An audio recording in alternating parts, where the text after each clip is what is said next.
Hyderabad బషీర్బాగ్లోని Nizam college hostel ముందు విద్యార్థులు ఆందోళన చేశారు. ఫుడ్ సరిగా లేదని హాస్టల్ గేట్ ముందు బైఠాయించి ధర్నా చేశారు కాలేజీ విద్యార్థులు. ఎన్నిసార్లు ఫిర్యాదు చేసినా నిజాం కాలేజీ అధికారులు పట్టించుకోవడం లేదని విద్యార్థులు ఆవేదన వ్యక్తం చేశారు. హాస్టల్ ముందు ట్రాఫిక్ జామ్ కావడంతో ఆందోళన చేస్తున్న విద్యార్థులను పోలీసులు అరెస్టు చేశారు.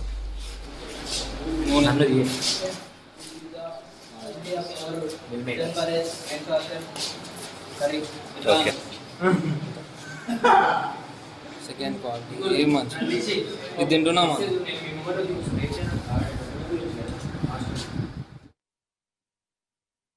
విద్యార్థులు అందరం కలిసి నిజాం హాస్టల్ ఎదురుగా స్ట్రైక్ చేయడం జరిగింది అన్న. ఎందుకంటే గత 2 నెలల నుంచి మాకు ప్రాపర్గా ఫుడ్ అనేది మంచిగా పెట్టట్లేరు అన్న.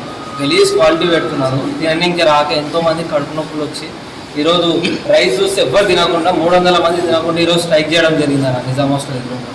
ఎందుకంటే ఇప్పుడు మీరు చూసిన కానీ ఎంత గలీజ్గా ఉందో రైస్. ఎన్నిసార్లు ప్రిన్సిపల్కి కంప్లైంట్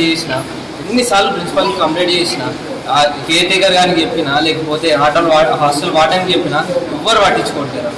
అంతా ఇప్పుడు మేము చూసినాము. ఈ రోజు ఎంత 4 రోజుల నుంచి నాకు ఫీవర్ అన్న. ఏం చెప్పాలి, 4 రోజుల నుంచి ఫీవర్, తినట్లేను, బయట తింటున్నా. తిన్నోళ్ళకు కూడా కడుపులో వామిటింగ్ అయితే వస్తున్నారు. హాస్టల్లో మంచి ఫుడ్ పెట్టట్లేదు. ఏమన్నా అంటే మాకు రావట్లేదు ఫండ్స్, మాకు సామాన్ రావట్లేదు, ఆడ బిల్లు ఆపేసిండు. ఎందుకు బిల్లు ఆపేసిండు? ఎడ్యుకేషన్ మినిస్టర్ రాలే అన్న.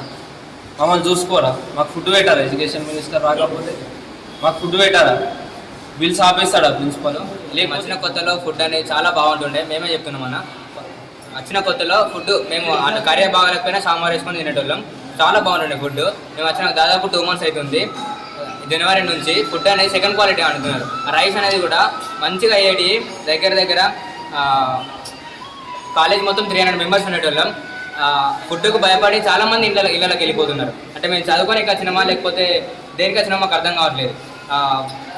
సార్కి చెప్తేనేమో మేము చూసుకుంటాం, మేము చేస్తామని వాటిని సార్ అంటారు. ప్రిన్సిపల్ సార్ దగ్గరికి వెళ్తేనేమో సరే మేము మాకు 1 week టైం ఇవ్వండి, మేము చేస్తామనేసి ఇట్లా చాలా రిపీట్ అయింది.